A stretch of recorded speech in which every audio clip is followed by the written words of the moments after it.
welcome to another episode of the Star Wars Minute. It's your daily podcast in which we analyze, scrutinize, and celebrate The Last Jedi one darn minute at a time.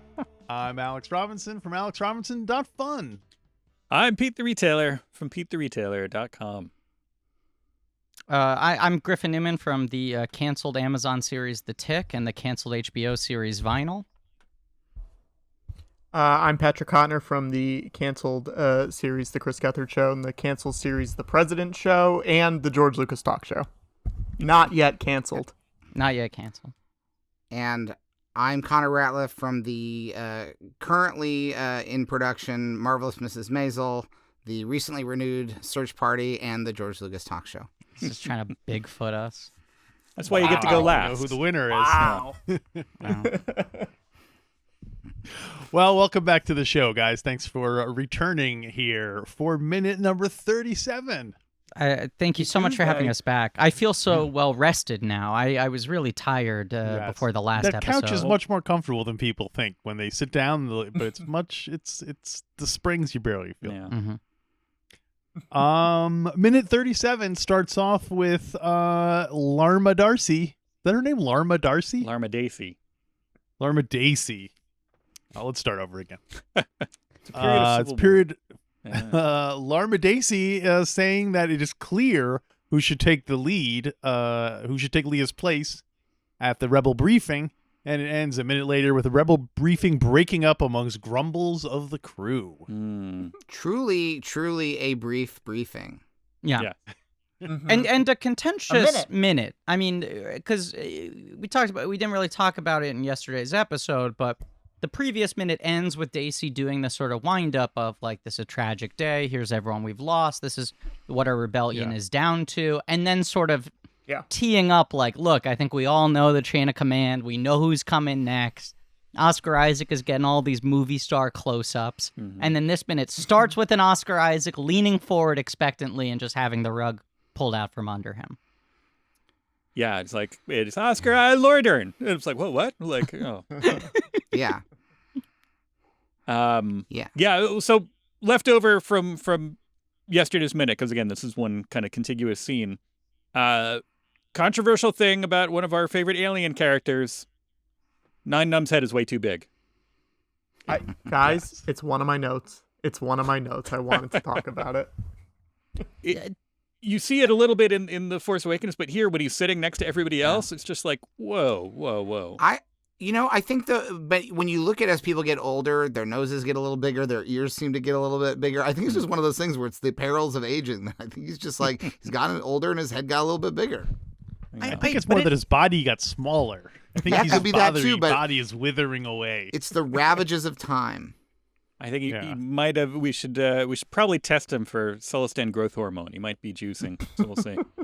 I mean, if we're already in this corridor, there's something else that feels off to me about his look in these two movies, and I haven't been able to totally identify what is. Yeah, I think he's like extra sculpted. Does that make sense? Like he really feels sculpted. I don't know. I don't know. Much detail. I think we're skirting around. No one's saying it. He's had work done. He's had which work is not done. It's not uncommon. A lot of older actors suddenly, like, you look at Jack Lemmon in the final screen appearances, he's had his eyes done. Yeah. You know? It's just I think if we were to fill in the blanks here, we'd find he's a little bit vain, a little bit insecure about aging naturally, and so he looks a little bit sculpted. I'm looking at some. I'm doing a little toggling side by side of like Nien in Return of the Jedi and then Last Jedi. Nien toggling. No, I'm doing some light Nien toggling here. And another thing I'm just noticing now, just flickering back and forth between the two, is in the original trilogy, his face is two-toned. He's got sort of lighter flesh above the first fold of his nose and mouth, and then it's a darker color. Yeah. And in Last Jedi, he's kind of more orange all around. There's not as much variation. Yeah. I also feel like, and I don't know how to back this up, but something about his eyes feels more cute to me in the Disney films. There's something about them where I wanted to see if there was any other way I could say it, but I truly do feel like he got Disneyfied. Like he kind of has classic Disney animation eyes now. He just looks a little more adorable. He's got a Yeah. little sparkle in one of them. Yeah. The light catches his eye just so. I don't know. Well, on Yeah, the cartoon birds going around his head too. That's probably a little warning. What were you gonna say, Pete? It's on the behind the scenes thing. It's the kind of the opposite. He went from, it took at least 2 people to perform him originally, and now it's just, one guy wearing there's massive amount of, circuitry and motors and all that in that head. So we should be incredibly impressed, except like, well, wait, it looks off, which is a weird. Yeah. It's something that we're I mean, not gonna be able listen, to let go of. I don't want to, plug the show too early, but Mike Quinn we had on George Lucas Talk Show, and he was very interesting and talked a lot about how they had to fit so many more servos into the head now, so they, had more puppeteers on set, so it could give them more of a life to the face, which is interesting. But it's also interesting that they couldn't figure out a way to make those servos smaller or something like that, But it that's happens a few also times why in the newer movies. Well, I was gonna say it happens a few times in the newer movies where it's like Nien Nunb's head is bigger. I think Ackbar's head is bigger. Ponda Baba and Dr. Evazan's head are both bigger in Rogue One. Like it's just like a weird thing where they just decided to make the heads like 8% bigger, and it's just more noticeable. I'm gonna say it again. I think Big Funko has had an influence here. I think Absolutely. that's Funko coming in saying, Totally. make the heads a little bigger, And Funko style. I'm the surprised they eyes didn't look a just have little character like Funko. that. Oh, The yeah, eyes, yeah, I mean, that's it's it. Disney, but his big black eyes look a little more Funko. I also think Star Patrick, Wars and Star Wars and Disney are in the pocket of Big Funko. everyone's in the pocket of big Funko these days. Big I- Funko. I do think you nailed it, though, Patrick. I do think that's maybe the issue with some of the classic characters looking a little off in these movies, is the technology has changed. They've gotten so ambitious. They want to load every head with as much tech as possible so that there's a greater range of expressions. And in the process, it's like, you don't really need Nien Nunb to express more. Like, we're used to the language of his facial expression. Exactly, right. Like, just give us him looking the same. If I could tell a very brief side tangent story, but I'll allow it. I worked on the canceled TV series The Tick, and there were many, many problems getting the costume right, and the costume went through 3 different looks between the pilot and season 2, when I feel like we finally nailed it. And a big part of that was the amount of servos he needed in his head to have his antenna work, because they were puppeteered live on set. None of that was done in post. And there were all these problems with the helmet not being sort of easily removable in between takes and all this sort of stuff. So they redid the whole costume, and the big priority was he had too much stuff on. He was pulling muscles in his neck. It was too much weight. He was too sweaty. And they redid everything for season 2, and it looked perfect, and it operated better, and everyone was so happy with it, and it was smaller, more compact, and everything was great. And we were just like, everything's going to go perfectly this season. And then the first day, his first scene, first take, they go fire it up. Let's get the antenna working for the shot. And we realize it is unbearably loud. It sounds like a root canal. And it was just the one thing you couldn't perfect. It was just like, to Patrick's point of just like, as far as technology progresses, you can just never shrink down the amount of space you need to put that much mechanics on someone's skull. Yeah. Something has to give. Either the head gets too big, or there's no airflow, or it's too loud, or it doesn't move properly, but you got to make some concession. Size, sound, or movement. You can only pick 2. Right. They'll get it right. There's I was gonna say they'll get it right next season, right, Griff? Yeah, I wish you didn't circle back to that. I wish you didn't feel the need to go back and make that point. What were you about to say, Pete? I will bet, though, that within the world of making these Star Wars movies, that whenever they reach one of those things where it looks different, they probably felt like it merged with the idea that decades have passed and everyone's going to look a little bit different. So they probably were looking at these characters, and then they would look at the actors who were coming back and say, like, well, these characters should be as different looking as, Mark Hamill or Carrie Fisher or Harrison Ford. That's true. To help sell the passage of time.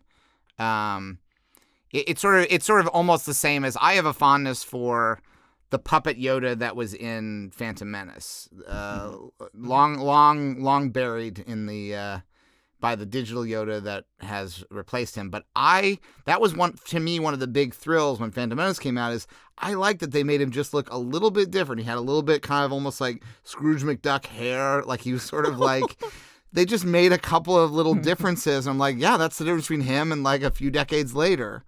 And so, like, I kind of like that, like, Admiral Ackbar. And I also feel like we inadvertently have paid tribute to, by not mentioning the death of Admiral Ackbar, which was announced in the previous minute, we've inadvertently sort of done the same. We paid tribute to the kind of offhand disrespect by not talking about it then. But that was one of the things that I know people were really mad about, that he didn't get a big send-off. He got one line, it's like he's dead. Right. And then they moved on because the fight continues. I actually really like that detail because there's sort of a lot about The Last Jedi that reminds me of The Wire. And like one of the things that happens on The Wire, there's a character who dies in season 2, who's a very important character in the investigation in season 1. And none of the cops find out until midway through season 3 because he's not the most important character to them. They're all living their lives or moving on to other things. We as the viewer, we're used to seeing an important character die and then the cops are there the next scene. But they just didn't find out until it happened to come along. And I like that, like, Admiral Ackbar is important to us as fans, but in the context of this war, he's just another casualty along with all the other people who just died, and they don't have time to pay respect. Right? Isn't that the ultimate tragedy? Like, he was a high-ranking official, but perhaps the message the movie is trying to relay is, in this universe, Admiral Ackbar was not valued as much as he is by the fans, and that is the great tragedy. These people didn't know how good they had at serving under Ackbar. Yeah. People freaked out because he was a meme and became a Family Guy joke. You know what I mean? Like, we liked him because he looked cool and because everyone made the "it's a trap" joke. But it, you know, and I think that was because, like, I think it was a very deliberate choice to show that, like, this is a tough world. Like, they didn't Family Guy doesn't get in the world of Star Wars. Family Guy does not get made until much, much later. This is a long time ago. So that's an important point. They don't get point to remember. Yeah. They don't get Family Guy until much later. I'm not even sure if they've got it yet. You know what I mean? In the far away. So they don't realize how important Admiral Ackbar is to that meme, you know? I'm glad you brought it up, Connor, because sometimes during a Star Wars movie, I do get lost thinking, do none of these characters watch Family Guy? Like, they never take a break to throw on Animation Domination? And then I have to remember, right, it's a long time ago, Galaxy Far, Far Away. Or they have them all DVR'd. They're too busy fighting a war. Then eventually they got a backlog. Catch up. What, there's like 17 seasons? They have, it's they genuinely haven't hard. Cleveland show yet. It's genuinely hard to know what animation exists in the world of Star Wars, because as far as we can tell, all that we've seen of the existence of animated entertainment is the Boba Fett cartoon that Lumpy watches in the holiday special, which is very bizarre because it's apparently like a true thing that's happening. You know? Yeah. People only watch cartoons of their friends doing things in real time. It's so hard to and understand that culture. There was an Ackbar death scene that was shot that was more sort of emotional and drawn out, whereas you see people exploding. Ackbar has his sort of like final stand and gets sucked out of the window, and I think you know, I don't know. I feel like that I believe it's also in the comic too. Yes, I feel like that was too was undignified watching him flop around on the deck like that. I honestly think that's why they cut it out. Like, I couldn't find a good answer, but I read descriptions of it, and I just have to imagine it's one of those things that probably seemed really noble and badass on paper and looked goofy in practice, just because he is inherently a goofy-looking character. That's part of the fun of him, is that his design is so odd. I think ultimately, despite their best intentions, when you see him get flushed down the toilet, it doesn't seem to have the gravitas Yes. that it might have. That was the mistake. Yeah. Yeah. Well, I remember at one point thinking that I guess in a perfect world, it would be the Ackbar maneuver, not the Holdo maneuver. Ooh. But I know some people, obviously some people disagree. Right. But Well, There you go. it's this question. I mean, Last Jedi also makes this choice where the DJ character, the Benicio character, who Rex. you'll meet many minutes from now, Weeks from now. yeah, minutes, long time. yeah. But Ryan Johnson said that at one point that was supposed to be Lando, and then he felt like, is it worth bringing back Lando to do another "can we trust this guy or not? Whose side is he on?" thing? And that way you preserve Lando to bring him back in Rise of Skywalker for whatever. Oh, can you imagine how angry people would have been if Lando betrayed people in this movie? But that's the point. It's like, I think he said, like, it's better to create a new character to serve this purpose. And I do, like, as much as I love this movie and I fully love Holdo as a character, I do get tempted by that exact same notion, Alex, of like, would this arc be more impactful if the person doing it was a character we already love? And I think the counter argument to that is, I think it would be an imbalance to the story that this film is telling, because the whole point here is you're coming at everything from the perspective of Poe more than Holdo, going, who's this woman stopping Poe from being awesome? Is sort of the point the movie's trying to make, and this character learning to respect her. Whereas if Ackbar is the one telling Poe to stand back, Ackbar has seniority amongst the fans. We immediately go, well, listen to Ackbar, you doofus. Right. You know, the tension isn't there in the same way. I have a pitch, which is, and I think this would have solved everybody's problems. And with all due respect, I love this movie, but I think I have the answer that would have made this movie perfect. Would have solved not only our Star Wars problems, just all of our problems. All of our problems in our lives. Yeah. I love Laura Dern, but we replace Holdo with Senator Jar Jar Binks. So immediately you have that same moment from Poe's point of view of like, what? This is the guy whose vote helped authorize the War Powers Act that led to this guy, Wait. old. Yeah. That totally works, because that you get this. It's like Battlestar Galactica, like Laura Roslin, where you get like, oh, everybody just got sucked out the window. Who's in charge? Chain of command. Oh, this former senator is here. Like, I guess he's in control. Misa? Yeah, and muy Misa. We gonna, and then he won't talk to Poe. It's like, Misa no need you talking about stuff. And then the Holdo maneuver is not just a great heroic act that saves the day. It's actually an accident. Like, Jar Jar accidentally crashes the ship, and it's like, oh no! But everybody sees it as a heroic act. They're like, oh my god, Jar Jar because all of his heroism in the battle at the of Naboo was him like screwing up and like bumping into stuff. It would be so funny if the Jar Jar maneuver was just him accidentally turning on the hyperdrive and crashing into these ships, and the last thing you hear is like, oh no! And then everyone's like, plus what it a has brave... the added benefit of killing Jar Jar. Yeah, So yeah. it's win-win. It kills... I always felt like that was the single biggest mistake George made in the prequels, is just you've set up Jar Jar. He's incredibly divisive among the fans, right? You clearly nerf whatever larger arc you had planned for him in your mind across the three films. You gotta give him a hero's death. It just felt like, as a storyteller, if you've now punted Jar Jar to the sidelines, you have him give a bad vote in episode 2, you have him shed a tear at a funeral in 3, it's such a missed opportunity to not have Jar Jar, like, sacrifice himself in order to protect some younglings, you know? He also... Or help ties- Yoda escape. You know, that's the thing. Like, Yeah. in the Senate sequence, it should be that Palpatine's about to catch Yoda, and then Jar Jar steps in front. He's the only reason that Yoda lived to train Luke. Yeah. Like, George I also don't think ties so. up and, so like, many... stands in between them.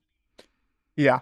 he ties up every single plot thread to fit perfectly into episode 4, and all the characters who are still alive at the end of episode 3 basically are in future movies except for Jar Jar. Jar Jar's like the one where it's like, okay, I guess we'll just let him go do his thing and we'll never hear from him ever again. All right, see you. Thank you, Jar Jar. I also genuinely think for all creative people involved in any future Star Wars endeavors, Jar Jar is the money on the table, because somebody down the line is going to make a Jar Jar thing if they have the guts, and they're going to make it awesome, and they're going to make it, and they're going to pay off everything that was like in any way unpopular or disliked about Jar Jar in Phantom Menace. There is a way to make a new Jar Jar thing that is so cool that you make those early moves look like they're these brilliant call forwards to your thing. Yeah. And we're Mandalorian. Jar Jar should have his own Mandalorian series. He should show up in one of these things and series. Series. How about an appearance on the Mandalorian? A maxi series. He demands a maxi series. A maxi big series. A maxi He big does series. his own streaming platform. Yes. No. Jar Jar Plus. Jar Jar Plus. You say it's a screaming platform? He's done little cameo appearances. That's not going to do it. You got to reinvent him. You got to give Jar Jar his Logan. You know, you got to give him his. You got to give Jar Jar his. Misa was a fool, sir. I've been saying for years, it's if you invest heavily in Jar Jar, because the everybody who was, super little when the prequels came out are now about to be the ones who are just kind of, they're the ones with disposable income who are going to be like, oh yeah, I love Jar Jar. So like we got a couple of years. Jar Jar is the GameStop of the Star Wars stock market. Exactly. It's I so was low about right to make now. the exact you get same in. joke. Oh, good. Yes. Good, Right. good, You good. have a Yeah, generation yeah. that goes, what a stupid thing, let it die. And then you have people who it is a foundational element of their upbringing, and they also like the idea of pushing it over the edge just to piss off everybody else. I also think if Disney's not going to use Jar Jar, they need to set him free. Let everybody else make just disown the character, divorce him from the reality of Star Wars, and let other people make a Jar Jar domain thing. Jar Jar. Wait, I think leave him in. Make him be like, hey, like Jar Jar is still very much a part of Star Wars, but also he's public domain now, so go nuts. You can make any Jar Jar stories you want. They can't have Han Solo in them, but how about this for a deal? You can keep Steamboat Willie for another 10 years. Right, yeah. Just give everybody trade Jar you. Jar right now. Mickey Mouse for Jar Jar. That's fair. Well, we spent a lot of time talking about Jar Jar. Do we have anything else from anyone who's in minute 37 that we want to talk about for a little bit? I mean, I will say, I think. Well, I was going to say, I was listening to the commentary on Last Jedi today. That was how I rewatched it before coming on.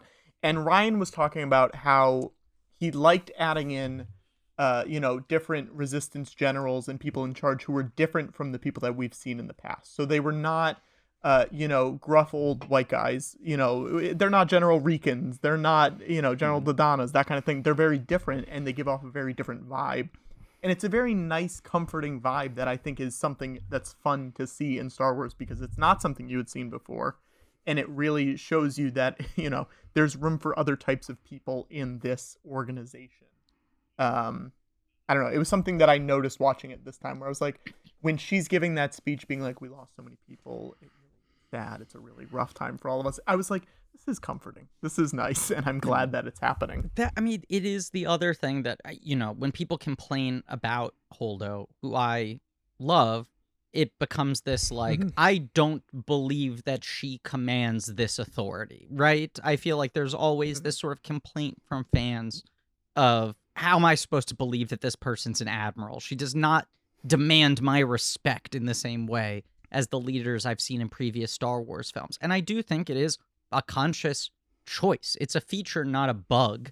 It's part of the story he's trying to tell, which is Poe not really trusting this person, not really falling in line and believing that he should listen to this person. And part of it is we're used to Star Wars generals and admirals and what have you, all kind of barking out orders gruffly. Or if you look at the two kind of high-ranking females we've had in movies up until this point, within the military, Carrie Fisher is innately a lot flintier as an actor. And Mon Mothma has this very regal kind of balanced thing. And Laura Dern is a very sensitive, emotional, dare I say it, inherently pretty feminine actor, you know? And she's commanding this with a very different type of energy. And even just the delicacy with which she's trying to focus on the loss of life, I think throws people off, which is intended. You can dislike it, but it is designed that way. You know, you throw a halo and pink hair on top of her as well, and people start to go like, this doesn't fit into my Star Wars. You got chocolate, my peanut butter. What's going on here? But it's all by design. It's also interesting to me because people very much pick and choose what they are convinced by in this made-up reality. Yeah. That, like, nobody says, like, how'd they get that moisture farm? How'd they afford that? I don't buy that they'd be able to afford that property. Like, nobody says, like, how did he get a job here? How did Dexter Jettster become the owner-manager of that diner? Like, nobody says that. I say but that all the time. Every now and then they'll be like, how did this person learn this? Or when they don't like something, they'll find a reason to suddenly say, like, this part doesn't make sense. But they've already gone ahead and gone along with dozens, if not hundreds, of other things because Star Wars told them this is true. We're telling you a story, and everything that happened in it happened. And when people are suddenly met with a character and they're like, oh, I don't buy that she has this authority, and then they have another character who says, I don't buy that she has this authority, they take that as validation rather than that, like, oh, you're falling for the same trick that this character is falling That's into. the point. That's why Ackbar could not be assuming this role in this movie. Do I wish Ackbar had a larger role? Absolutely. Do I wish that he at least had a more sort of focused death sacrifice scene? Absolutely. But I don't think Ackbar fundamentally could serve this narrative purpose within the film without angering fans more. In a way, because it would be reframing Ackbar in a pretty fundamental way. I also think when you get into that thing of people being like, well, I would believe this if Ackbar was saying it, but who's Holdo? Why am I supposed to listen to her? She's some new character. I've never met her before. You do have to kind of point out that, like, you joked at the beginning of this episode, Peter, that her briefing is very brief, that she fits her entire statement in under this 1 minute, right? And yet, at the end of this minute, she probably has said more words than Ackbar does in all of Return of the Jedi. Right, already, I mean, it's like, you know, you kind of need to build a fresh character here, and she gets enough screen time that whether you like her or not, and part of the point of the movie is you're not sure whether to trust her or like her or not, they do put in the time with this character. And, I mean, at the end of the day, the argument is, you know, as much as I love Star Wars, and it's an important part of Star Wars, it's like, hey, let's take lines away from an Academy Award-winning actress and give them to a puppet. And that's like, you know, let's give part of the story to that prop instead of Laura Dern, who's here and agreed to somehow be in this, you know. Which is another point of just like how much kind of narrative, dialogue-driven weight has a non-face character ever been given in any of these movies, you know? Right. It's also the comfort I find in seeing, like, when it can't be overstated that there are a lot of great actors in the prequels and a lot of great actors in the sequels. And there is something to the quality of the way the great actors in the sequels are allowed to do proper acting in a way that the way that the prequels are made, even very, very great actors come across as if they're in this vacuum. And their acting is often held back, you know, and I feel like there are similar speeches in the prequels to this moment with Holdo that do not give me the same feeling. You know, you just get to see a really great actor delivering the lines with exactly the right amount of, like, authority and power and just good acting, you know? Yeah. Yeah. I mean, it's I'm personally anti Holdo, so it's but you just don't trust her. I just don't trust. Where did she come from? How does she know how to do all this stuff? It's just like her hair. It's like, what? You want that fish man. You want to hear more from that fish man. You want the fish man. Yeah. Let the puppet tell us what to do. We want the puppet. But we'll have much more Holdo chat the rest of the week. So in the meantime, you can find Star Wars Minute on Twitter at Star Wars Minute. I assume all you gentlemen are all on the social medias, right? True. Yeah. I'm trying to be on it less and less every day, but ostensibly, yes. I am trying to be on it more and more, so I'm taking what Griffin is getting rid of. That's good. It's the smart move. Yeah. But do you guys want to share your Twitter handles here with our listeners and viewers? Yeah, at Connor Ratliff and also at G Lucas Talk Show. Oh, yeah, twice as many Twitters as you guys. Yeah. Yeah. That's all of our Twitters in a way. I'm at Griff Lightning, but more importantly, at Watto though, which is the account for the Watto I play on the George Lucas Talk Show. Watto, THO, no spaces, no underscores. And do I'm you wear the hat as motto? Does he wear the hat? Oh yeah. Only when we're talking about episode 2s. Yeah. It can be an episode 2 of anything. It doesn't have to be clones. Or number 2s. Any number 2. Yes. And pretty much anytime 2 comes up, I put on the hat. I got my little Seattle right. hat. Yeah. Yeah. And I'm at Patrick Cotnoir, but also follow at G Lucas Talk Show. I'll plug that one too. Yes. And so everyone should go do that, and you should be back here tomorrow for another brand new Star Wars Minute. Star Wars. The board mania of the sea.